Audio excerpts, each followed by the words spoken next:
First up this week is Super Mario Bros., one of 6 possible first games I ever played. I don't actually have any memories back then of playing the NES version though, just the All-Stars version. I don't actually have to give any background info on this game, right? You all know this one. When it came to deciding the first Mario game to do for this show, there wasn't any other option. Yeah, it's not the first Mario game, but it's the first one most people care about. Not a slam against the arcade games, but you don't see many retrospectives for or people championing, say, Donkey Kong 3, do you? We all know the story. Bowser, King of the Koopas, invades the Mushroom Kingdom, turns most of his people into bricks and plants, kidnaps Princess Peach because she's the only one that can do it, Mario just hears about it and sets off to fix everything himself. Also, Luigi's left behind because I'm doing this in one player, and he needs to know his place. Let's get started. I haven't actually beat the NES version of this game since I was 13, half my life ago. So, World 1-1. I go forward, hit the block, let the very first Goomba in gaming live, gotta love that guy, then get the first ever Super Mushroom and turn into Super Mario. Yeah, it's funny looking back and realising that originally, small Mario was supposed to be the true size. I skip going into the pipes and actually remember to get that hidden 1-up mushroom. I get the Fire Flower and spend far too long trying and failing to grab the second Fire Flower. I give up, not realising I could just jump off one of the other 2 blocks. I swear hitting that record button has some sort of lobotomising side effects. First level beat. World 1-2. I go into the pipe and get that unforgettable underground theme, but lately I've become very sick of. Mainly because while the other bits of music from this game get creative arrangements when they reappear, this one's have felt phoned in for about 10 years now. The new Super Mario Bros. Version is boring enough without being used unchanged so many times, but even in 3D World, which is filled with great music, it seems like they based its version of this theme from the new games. But back to the level and I get my first Starman. Well, I guess they're calling it the Superstar now. No matter what game it is, they've never made a variation of this kind of power-up that isn't satisfying as hell to plough through enemies with. Anyone else as a kid like pausing during this just to see what colours you get? No warp zones for me as I leave through the pipe and finish the level. World 1-3 gives us a new level type, jumping across giant mushroom-shaped platforms in the sky. Moving platforms and Koopa paratroopers being the main obstacles. Still easy though, being the first world, and at the end we enter a much bigger castle than usual, and get the fireworks this time too. World 1-4, the first castle level. We encounter a few fire bars followed by some fireballs flying towards us. Right after that is the first Bowser. Fake Bowser really, as a few fireballs reveal it to be a Goomba in disguise. Touch the axe and meet our first Toad telling us Peach is in another castle while giving me both middle fingers. Ungrateful prick. World 2-1. World 2 is probably one of the worlds I've seen the least, since most times I play this I just use the warp zones, and who would waste their warp going to World 2? In this level I finally go into one of those shortcuts in the pipes. After spending years being used to the All-Stars version, I was so disappointed when I got the NES Classics version on the GBA, went into one of these areas and it just had the underground theme. But once I'm out, tragedy strikes. That Fire Flower I've had since World 1-1 is lost to a piranha plant. But I soldier on, bounce over the wall with this spring and beat the level. World 2-2 has us go down another pipe into the first water level. I used to really struggle with these, especially when the bloopers come after me, but today they're no big deal. Gotta say though, of all the music in this game, I've never really cared for the underwater theme that much. I know I'm in the minority, since in my experience this tends to be most people's favourite. World 2-3 is in the air once again, but this time instead of mushroom platforms, it's a long bridge with Cheep Cheeps jumping out. Most of the time you can just keep running without stopping and you're fine, they'll just miss. Any scary moments usually happen when I stop for something. Until you get to these platforms at the end though, then you actually have to be a little careful. This is probably my favourite level type in the game now when I think about it. World 2-4 introduces the Podoboos, or just lava bubbles as they're being called more recently, jumping out of the lava. You never quite get over those moments where you time it so badly that the Podoboo just jumps out and gets you the second you jump, because it will be your fault. Whenever I die in this game I can tell it's always my fault. Oh yeah, I got a new Fire Flower too, but it's just not the same. The history isn't there, you know. Shitty jokes aside, I make it to the second Bowser who turns out to be a Koopa Trooper this time. Still the wrong castle. World 3-1 takes place at night, and based on the plans it's been a bit snowy too. We also run into our first Hammer Brothers, everyone's biggest enemy in this game. But I had the Fire Flower so it's fine. I also give the 1-up trick a go but it doesn't work out. So I foolishly kill myself and have one more try. First death by the way. Foolish because I stop to pick up a mushroom, forgetting the shell I kicked, and die again. I don't pull the trick off next time either, so I just wasted 2 lives for nothing. World 3-2 was still outside this time. I wasted the chance to get a 1-up from a chain of enemies by kicking the shell the wrong way. And I let the star fall into a pit. Apart from that, there are very few platforming challenges, so if you have the Fire Flower, this one's easy. World 3-3 is back in the air again. Mushroom platforms again instead of a bridge this time. A lot of moving platforms in this one. Not much to say about this one since it's short and I don't make any stupid mistakes. World 3-4, getting a little trickier, we have the Podoboo and the fire bar at the first jump. We also have to jump for a few gaps between 2 fire bars, but the timing is really generous. This time the fake Bowser is a Buzzy Beetle, which haven't actually turned up yet in the game. World 4-1, the one that pissed many kids off I bet. First level with Lakitu dropping spinies down on us. They're easy to deal with now, but as a kid I just couldn't cope. I didn't know back then that just running forward was a viable strategy. I heard once that this was at one point intended to be the first level. That would have been evil. Gotta say, it feels good just running on and seeing the Lakitu unable to hit me. World 4-2 and the second underground level. The underground and underwater levels are so iconic that I always forget how few of them there actually are in the game. I get the chance to run along the top of the level and skip the danger, but I ignore it just to show off. I'm so used to just warping right to World 8, it felt weird actually being in this section. World 4-3 has us on some different looking mushroom platforms. They're a bit more spaced apart now, so you'll actually have to try now. Still easy though, even shorter than the last one. World 4-4 mixes things up by being a maze. It gives me a choice of which height to take next, and if I get it right, I continue the level. If I get it wrong, it just loops. Just got to take the upper route and then the bottom to keep going. This time, despite the attempts of this firebar to thwart me, I can reveal that the Bowser is spiny. But then a stealth portable robs me of my fireballs. World 5-1. It's been snowy again, but it's still daytime here. Isn't that much to say, yeah? We get more paratroopers than normal and this level introduces the bullet bills. As a kid I didn't realise the bullet bills had arms, I thought they were wings. World 5-2 brings back Hammer Brothers, but this time puts them on the steps where they're much harder to get past. Luckily there's a super mushroom I can grab to make things bearable. I just take the damage and run past him. I go down a pipe and find my first secret underwater area. I always forget these even exist, I only remember the underground ones. It was a bad choice since I let myself get trapped under a moving platform and killed by a Cheep Cheep. At least it gives me the chance to get revenge on that Hammer Brother though. The next one just stands on some blocks alone, what a fool. This part was painful though. Luckily there was a star in those blocks I could use to run through everything to the flagpole. World 5-3 has me in the air with bullet bills. They almost never seem to get fired anywhere near me, so they never really become a problem. Except here. World 5-4 introduces fire bars that are double the length of the normal ones. I get cocky and think I can dodge it with little effort. I thought wrong. Next time I just scrape past it while getting the mushroom, only to take it through an entire row of them without getting touched, and then jumping into the easiest one to dodge in the level. No firefly this time, so I have to beat Bowser the normal way, but now there's a row of brick blocks giving me less room to get over him. I get it though.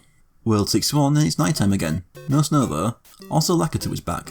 I kill him though and get through most of the level and make it back to Fire Mario before he comes back. Then I lose it. By Venom at the end though. World 6-2 has a lot of pipes with piranha plants in them. Not much to say about this one, it takes far longer than it should because I'm stopping to try out every single pipe. Watching this one back is just unbearably slow, so let's skip ahead to World 6-3. Everything's grey now for some reason and I die trying to grab this mushroom. Okay, last life, gotta be smart. That was not smart. Well, that's a shame. Time to try again. This time I make sure I pull off that one-up trick in World 3-1. It leaves me with this much. So by the time I get to World 6-3 I still have Crown Bit of the Cloud lives. I still die getting that mushroom though. Crown different bit of Cloud lives then. This time I just ignore the mushroom, cheat that bullet bill out of a kill, forget how trampolines work and beat the level. World 6-4's main strategy for killing me is just doubling down on the Poraboos and Firebars. More tricky gaps to jump through and it's basically done already. I always forget though that it's this world, not the next, where Bowser starts throwing hammers. Lucky for me, I already had a mushroom and was hurtling towards the axe anyway. One more rude toad freed. World 7-1 has just loaded up bill blasters everywhere, even stacking some on top of others. After a really cool battle with the paratrooper between two blasters, I keep going and just let one land on my head. I kill both Hammer Brothers with one jump thanks to the confidence brought on by having so many lives. Gotta get all those coins for more lives, can't go running out now. Sadly, another set of Hammer Brothers managed to avenge their fallen. Next time though I can just run under them and beat the level. World 7-2 and our second and final underwater level. I said there weren't many. Not much trouble here, even when a blooper gets the chance to kill me they just chicken out of the last second. Well, except here, that was just foolishness. Next time I learn my lesson and just finish the level. World 7-3 is another bridge level. This time they try to trip you up by sticking Koopa Troopers and Paratroopers along the bridge, so you can't just run forever. You can, however, jump face first into a Koopa's mouth. Twice. Okay, thrice. And once you get past it, slip off the platform. That's the downside of the confidence brought on by having so many lives. World 7-4 is another maze like World 4-4. Got to go along the bottom, then middle, then top to get out. That's not the only one though. You even have to go along the top, drop to the bottom here, jump into the middle, and then back up top. Then easily run under Bowser and free the last toad. World 8-1. Things will be getting hard now. The game even takes away checkpoints from here on. That first death wasn't due to difficulty though, that was just incompetence. Now the game does stuff like giving you a load of pits to run over while dealing with two paratroopers. It's not all cruel though, it does give me a star to get through a good chunk of the level with. You can tell it's not playing around though by the fact that the stairs before the flagpole even has pits in it. World 8-2, and how would you like to climb some stairs with two paratroopers jumping down and a Lakitu throwing spines at you, and there's bullet bills, and the most nerve-wracking run and jump in the game, at least for me. Despite all that, it was just a moment of hesitation that got me killed. then a Buzzy Beetle, then that jump, then more hesitation, then that same Buzzy Beetle, then nothing because I actually beat the level this time. World 8-3, generally considered to be the hardest in the game. Since we're so close to the real Bowser's castle, we have these fortress walls in the background. I like it, it's a nice touch. Didn't have to do anything. But yeah, we have bullet bills and a lot of Hammer Brothers here. There's also me seeing a piranha plant and launching myself into it anyway. I then die at that same spot next time from a hammer. After I get past them, the Hammer Brothers cheat and decide that they aren't affected by Koopa shells like every other living being. Also, the second one just nutted me. Next time the shell does kill one, but he manages to get off a parting shot. Then I get past him, but the shell bounces back and kills me. Then I'm in luck, I get past him and only just manage to get past the next ones to the final and cruelly set of stairs and finish the level. Finally, World 8-4. The final level is another maze, but it's a more complex one than the others. But it's also more than just picking the right level to run on. I've got to run to this platform hidden on top of the lava, go down this pipe and get killed. I then have to lose all common sense and just run into the lava. Next step is make this hidden block appear and bounce me into this Koopa's face. Then bounce off its shell into the other's face. Then, don't move enough out of its way and let it land on me. Then almost get killed by them again but don't actually and go through this pipe. This third area has Cheep-Cheeps flying up through the floor. Do not go through this pipe because it just takes you back to the first area. Instead go through the next pipe which leads to an underwater section where fire bars can still work. It pops you out into the final area where a single Hammer Brother holds me back and even when I get over him, takes up enough space that I can't get the momentum to cross this lava and die right before Bowser. Next time I kill him before he has a chance to do anything, make the jump and meet the real Bowser. Sadly I jumped just a bit too early and his last hammer hits me. But after a couple more deaths I just run right under him and get the axe, dropping him into the lava.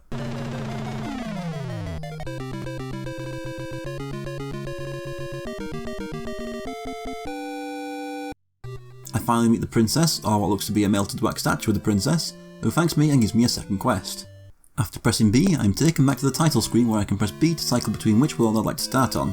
Not much change in the second quest, the Goombas are all replaced with Buzzy Beetles and every enemy moves faster. This scissor run I decided to show off the warp zones, as I used the one in World 1-2 to get to World 4-1 and used the vine in World 4-2 to find the warp to World 8-1. I then make it to Bowser and drop him again, and the game just goes in an endless cycle. What else can be said about this game that hasn't already been said? It's still an amazing game 34 years on. Obviously I like many later Mario games more than this one, but you just can't go wrong with this game.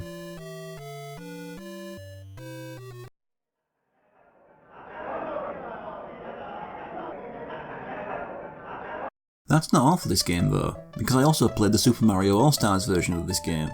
This is where most of my memories of this game come from, as I got it with my Super Nintendo on my 5th birthday. I didn't play this game as much back then because Super Mario Bros. 3 was my favourite, and Super Mario Bros. 2 was the interesting weird one, which left this and the Lost Levels as just curiosities I'd sometimes check out. I'm not going to recap the game again, just point out a lot of the changes. First thing, there's a title screen theme now, it's an arrangement of the underwater theme.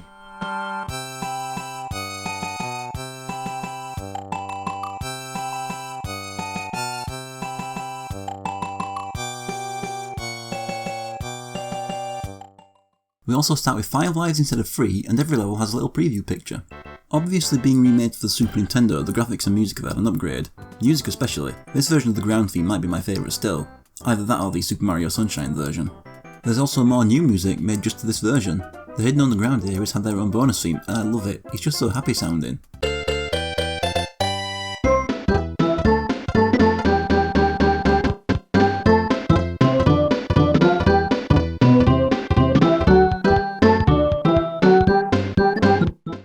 There's also 2 new themes that play when you get to Bowser, one for all the fakes and a unique one for the real Bowser at the end.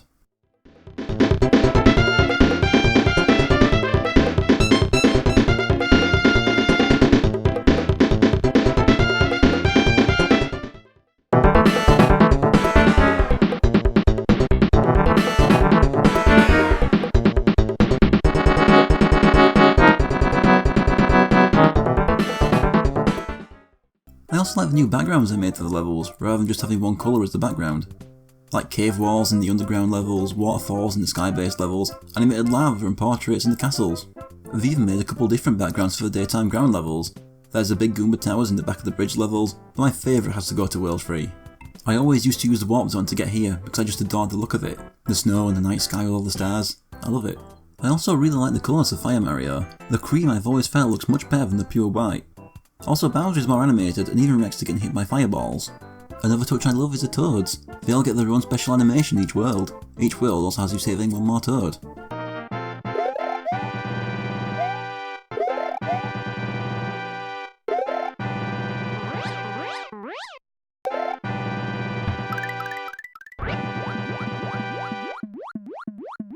I also never did one of those bonus areas in the sky on the NES, so here's some footage of one on this version. Best part though? Saving. There is a slight punishment still for game overs, you have to return to the first level of the world. One complaint though. You know how I said I never felt like death wasn't my fault on the NES? Well, that ain't my fault. Of course it would be 6-free. Now, I always hear people say that the physics in this version feel different than the NES. I'll just have to take their word for it because I've been alternating playing these versions for years and don't notice any difference. Getting to the end again and they redid the walls on World 8.3 to actually look like a castle's outer walls, one of my favourite updates. To add to the atmosphere, World 8.4 now has lightning striking and there's these ruins in the underwater section. I like it. So I beat Bowser once again and get a slightly more elaborate ending cutscene.